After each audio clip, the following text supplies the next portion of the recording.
She was young, experienced, and trusted by the orcas she worked beside, but on July 8th, during a routine session at SeaWorld San Diego, everything went wrong. 2 killer whales, Orchid and Splash. Drag-a-trainer Tamarie Tollison beneath the surface watch happened.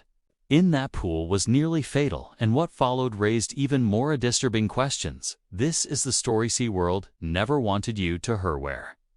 We'll uncover the truth behind the world's most shocking animal attacks. If this is our kind of story, subscribe, like and share to support more documentaries. Like a wait. Before we start, who is Tamarie Tollison was 28 years old, and already a seasoned veteran at SeaWorld San Diego.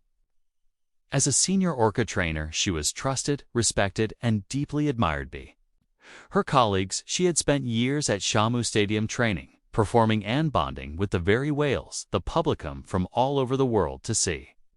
To most visitors, the orcas were awe-inspiring creatures, massive and predicable and distant, but to Tamarie were so much more. She spoke to them like close companions.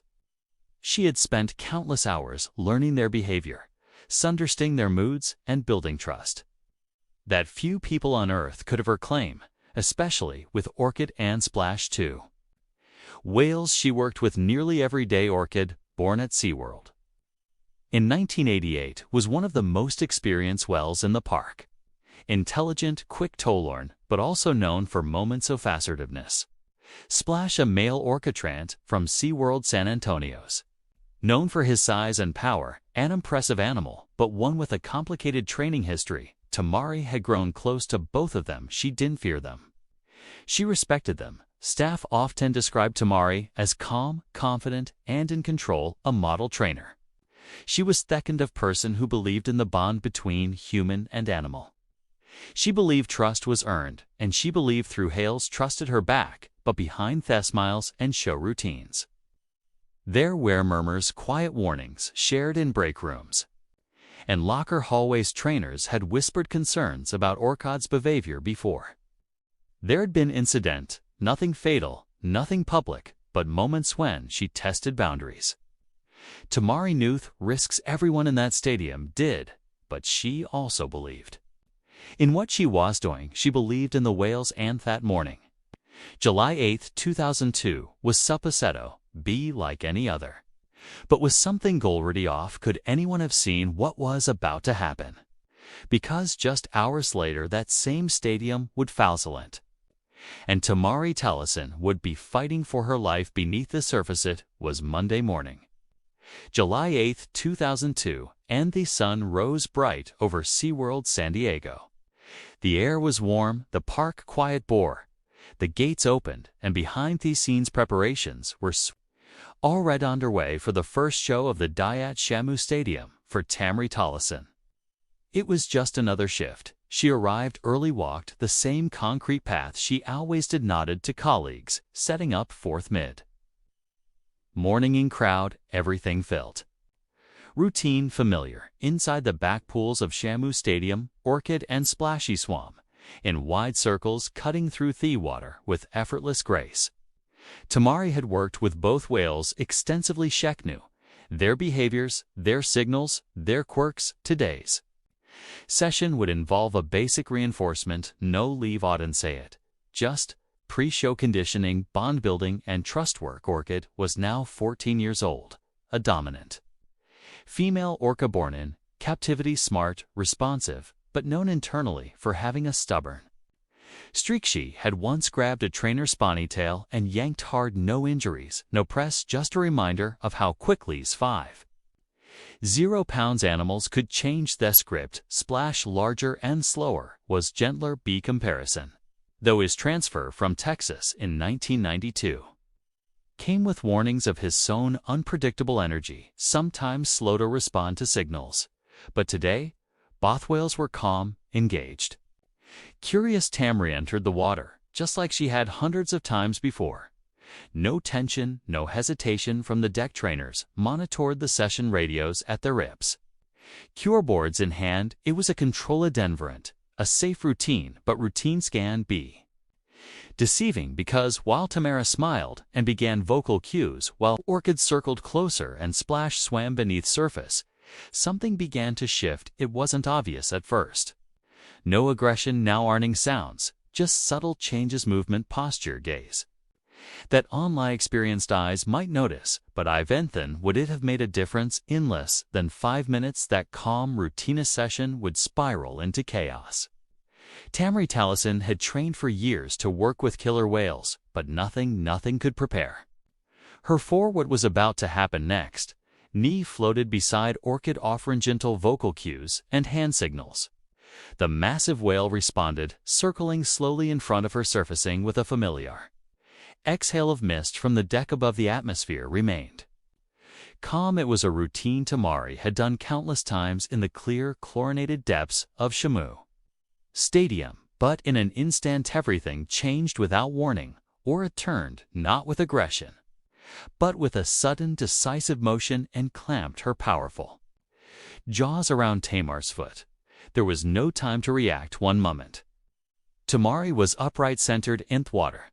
The next, she was yanked onward by an animal weighing over 5.0 pounds. The radio crackled, a trainer on deck shouted, and then Splash joined in. The second orca surged forward from below, his massive frame cutting through the water like a torpedo. Now both whales were involved, each pulling her in different directions. Tamar's body twisted under the surface, dragged deeper and deeper. From above, her fellow trainers could barely track her shadow beneath the rippling blue. Panic spread across the pool deck. Recall. Someone shouted, activating emergency signals, hoping the whales would respond to the routine they'd practiced. But they didn't let go. Tamarie struggled, trying to break free, trying to push away. But Shua's completely outmatched. The water muffled everything. Shouts, alarms, her own screams down below. All she could see was blackened gray muscle. Her oxygen started to vanish. Her limbs flailed. She tried to reach the surface. Nothing. Deck trainer scrambled for distraction tools. Buzzer slaps, food lures, anything that might break the orca's grip, but the pool had come a whirlpool of chaos for 30 agonizing seconds. Tamarie Tollison vanished beneath the surface of SeaWorld's most iconic pool. And for those 30 seconds, it looked like she wasn't coming back. But how did it stop? What made the whales let go? And would Tamarie survive what happened next? Thatton's war would come, but only after one of the most terrifying moments in SeaWorld history. Bow the surface of Shamu Stadium. Tamarie Tollison was running out of time. The two whales, Orchid and Splash, still had hold of her. Her foot, her body, her future. Then a critical decision was made from the pool deck.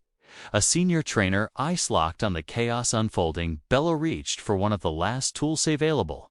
A false signal. They gave the call for Kasaka, the dominant matriarch orca, known for commanding the social hierarchy of the pool. But Kasaka was naturally present. It was a psychological, a sound, a routine, something through Hales had been conditioned to associate submission with obedience, with yielding. The moment the signal rang out, something shifted. Orchid broke contact first, then Splash suddenly. Tamar's body bobbed to the surface, limp, twisted, and motionless for a few seconds before her arms moved. She gasped, coughing, eyes widened, unfocused. She was alive, but barely. Trainers rushed in with stretchers and boards, yanking her from the water as fast as possible as they lifted her from the pool. The full extent of the damage became clear. Her arm shattered, a compound fracture, bone protruding through skin. Her foot was mangled, bruises and bite marks ran across her torso, and through it all she remained conscious, barely able to speak, but alerting now to register the panic around. Her guests near the backstage area froze, watching from behind safety rails. Some would later say they didn't understand what they were witnessing. Others when said they'd never forget the blood on the concrete as Tamarie was rushed through the service gate toward emergency medical care. But while she was finally free from the water, the danger was not over. Her body had survived, but the consequences were only just beginning. Would she ever walk again? Would she ever turn to the water? And what would SeaWorld Do next, because in the aftermath of the attack, the questions would only get darker. Tamarie Tollison was rushed from SeaWorld San Diego to a nearby hospital with multiple traumatic injuries, a compound fracture in her forearm, torn ligaments, deep bruising, and lacerations from the orca's jaws. She had survived. She was in no condition to speak inside the emergency room. Doctors were to stabilize. Her pins were inserted toast. The bone. The medical team fought to preserve full use of her arm. Her foot was bandaged. She was sedated in pain and drifting in and out of consciousness. But while Tamarie lay in a hospital, the Danother battle was already unfolding, one she would have no control over. Inside SeaWorld's management offices, the conversation shifted from what happened to what do we say. According to public reports, internal meetings quickly focused on damage control. The language to describe the incident was this an animal aggression incident? Or was it, as some executives sweetly suggested, a trainer positioning? It was a familiar tactic, one used in previous incidents at marine parks around the country. Shift blame, minimize it. Optics protect the brand, because in a facility that prided itself on the harmony between human and whale, an attack like this could be catastrophic. For public relations and regulatory overst official statements, where a carefully worded the public was told that trainer suffered an injury during a routine training session, no mention of being dragged underwater, acknowledgement that 2 whales were involved, and certainly no word on the emergency recall signal that saved her life. Behind the polished smiles and tightly controlled press releases, the truth was being scrubbed clean. But why was this about Tamarie's safety or Thepark's image? And if it had happened at Bear, how many other incidents never made it to the public? Because while Tamarie was still recovering, SeaWorld was already moving to bury the story. But warning signs, they had been there all along. As the days passed after the attack, Tamarie Tollison remained in recovery. Her injuries serious, her future uncertain, but outside the hospital, a very different picture was forming, because whispers began to surface. This wasn't the first time Orchid had shown aggression toward trainers. Records later revealed that Orchid, the female orca born at SeaWorld in 1988, had a troubling track record. In 1996, she grabbed a trainer by the ponytail, dragging them into the water. There were no major injuries that time, but the message was clear. She was strong, dominant, and not always compliant, and that wasn't the only incident. Internal reports later made public detailed multiple behavioral flags involving both Orchid and Splash. Incidents where whales didn't respond to cues, acted unpredictably, or showed signs of irritation during routine sessions. These weren't rare occurrences, they were documented patterns. Whistleblowers speaking years later described a culture of pressure where voicing safety concerns often meant risking your position. Trainers who raised flags about water were quietly reassigned. Rignard, the show had to go on. The illusion had to stay intact. Even more damning, internal memos reportedly fagged both Orchid and Splash as risk animals for in-water infections. These weren't just difficult whales, but they remained in rotation, and Tamarie was sent into the water anyway. Was it overconfidence, or something worse? Because what happened to Tamarie Tollison wasn't just an accident, it was the latest chapter in a long list of near misses had been building for years. She wasn't the first trainer to be pulled under by an orca, but she was the one wholly effed to talk about it. And now her survival was forcing SeaWorld to answer questions they had avoided for far too long. Tamarie Tollison's road to recovery began the moment she left the operating room at a San Diego trauma center. Doctors had worked for hours to repair the compound fracture in her arm, stabilize novetamage, and begin the long process of healing. Both bone and tissue pins were inserted. Ligaments were stitched, but the damage ran deeper than anyone could see her. The following weeks, she entered intensive physical rehabilitation Lyon to use her arm again, regaining strength in her leg and trying to process the trauma that had nearly killed her. What had once been second nature, swimming, diving, trusting, now carried the weight of memory and pain. She Didn't speak publicly, she didn't tapir in interviews, and quietly without announcement or farewell. Tamarie Tollison ever returned to waterwork. With Orca-Trainer, those who worked beside her at SeaWorld, San Diego, never forgot what they saw that day. Off camera, some trainers admitted it changed everything for them. One later said, "We all knew it could have been worse, and that scarred us." Another recalled watching her pulled out of the water, limp and bloodied, and thinking that could have been any one of us. But while her body began to heal, her life was never thesome, because how do you return to the water when the animals you once called family nearly ended your life? And perhaps more haunting, what do you do, hon? The world moves on, but you're still living with the silence. Tamarie never gave a public statement, no interviews, no memoir, no media tour, but her absence said everything. Still, the whales remained in the stadium, the shows went in and deep below the surface. Questions still swirled, questions that SeaWorld had yet to answer, because the story wasn't over. Not yet. While Tamarie Tollison disappeared quietly from the spotlight, the whales at the center of the incident, Orchid and Splash, remained right where they were. Orchid's same orca who had clamped her jaws around Tamer's foot and dragged her underwater continued performing at SeaWorld San Diego. Her name stayed on show. Schedules, her routines were adjusted, but her presence never wavered too. The public, she was just another seraph. The Shamu show, strong, graceful, obedient, but insiders knew otherwise. Behind the scenes, internal documents later surfaced through public record sand. Media investigations revealed something else. SeaWorld kept Orchid in rotation, despite repeated behavioral warnings.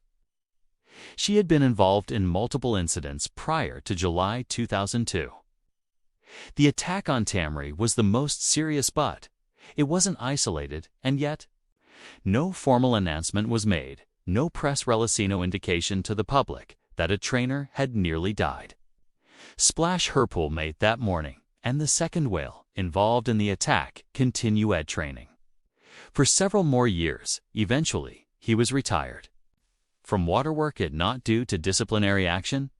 Instead, it was attributed to age and health issues. His involvement in the Tamarie incident was never highlighted publicly.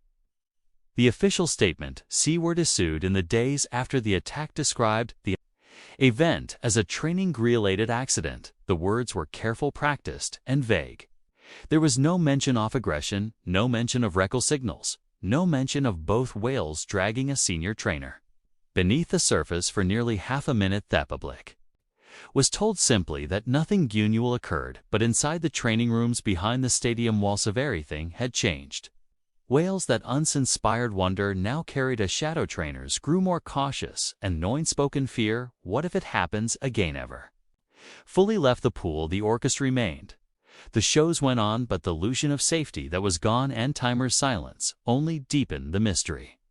Because if the whales were still performing, and the trainer had vanished, the whale trying to protect, and what was the cost of keeping it quiet? In the days following the attack at SeaWorld San Diego, a brief segment aired in local news. A trainer had been injured during a routine session. The report said treated and recovering. There were no images of the scene, no interviews with those involved, and no mention of Therkas by name. The message was tightly controlled. SeaWorld's corporate team moved fast to shape the narrative internally. Employees were reminded of their non-disclosure agreements. Ne s'accuse agreements. Elkios, More, Moise, Moise, Moise, while Maze, Moise, Moise, while Maze, that barred trainers and staff from discussing internal incidents with media. Any questions about the attack were met with a familiar answer: we do not comment on internal safety matters. But even as the story faded from public headlines, it didn't disappear years later as criticism of marine mammal captivity began to build. Tamarie Tollison's attack resurfaced quietly but powerfully in the 2013 documentary. Blackfish exposed the psychological toll of captivity on orcas and the danger strainers faced. Tamer's name appeared history. though never spoken by her directly, was part of the case study not because she went public. She never did it because what happened to her had been buried too cleanly. Filmmakers, journalists, used public documents, behavior logs and trainer testimony to piece together a pattern, one that extended beyond a single incident. Tamarie Tollison's near-death experience is not an outlier. It was part of a long, painful history of SeaWorld trainers being placed in dangerous situations and told to smile through it. Her silence spoke volumes. She didn't give interviews. She didn't return to the spotlight.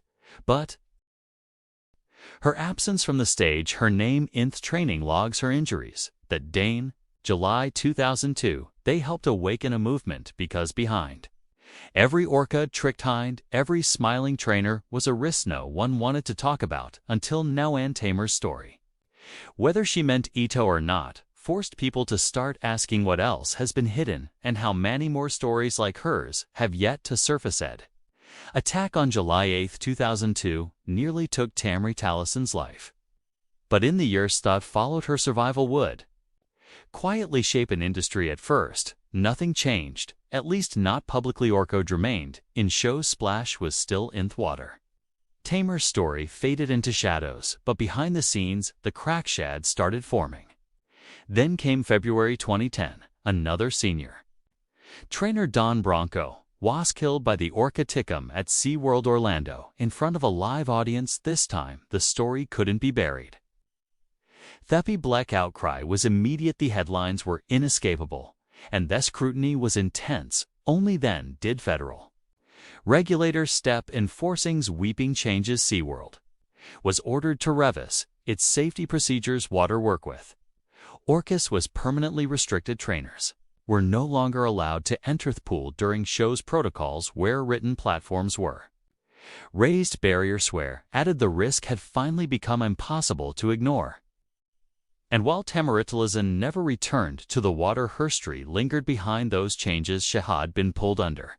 She had been balanced, but her name remained in every internal report, every risk assessment, every closed-door meeting that followed. To some, she became a symbol of survival. To others, a shocking reminder of how close the system had come to failing her completely. Because show isn't the last, and she wasn't the first, but her survival became a warning, one that no one could ignore anymore, and one that still echoes through the halls of SeaWorld to this day. But was it enough, or is there still more lurking beneath surface, waiting to rise? Again, Tamarie Tollison nearly lost her life in a pool she once called home, but her story, buried behind headlines and sealed behind closed doors, still speaks volumes about the price of captivity and the cost of silence. If stories like Tamer's matter to you, subscribe and share. Won't cover the hidden truth behind orcotic stories the world forgets, because some voices still need to be heard. Thanks for watching, and bye for now.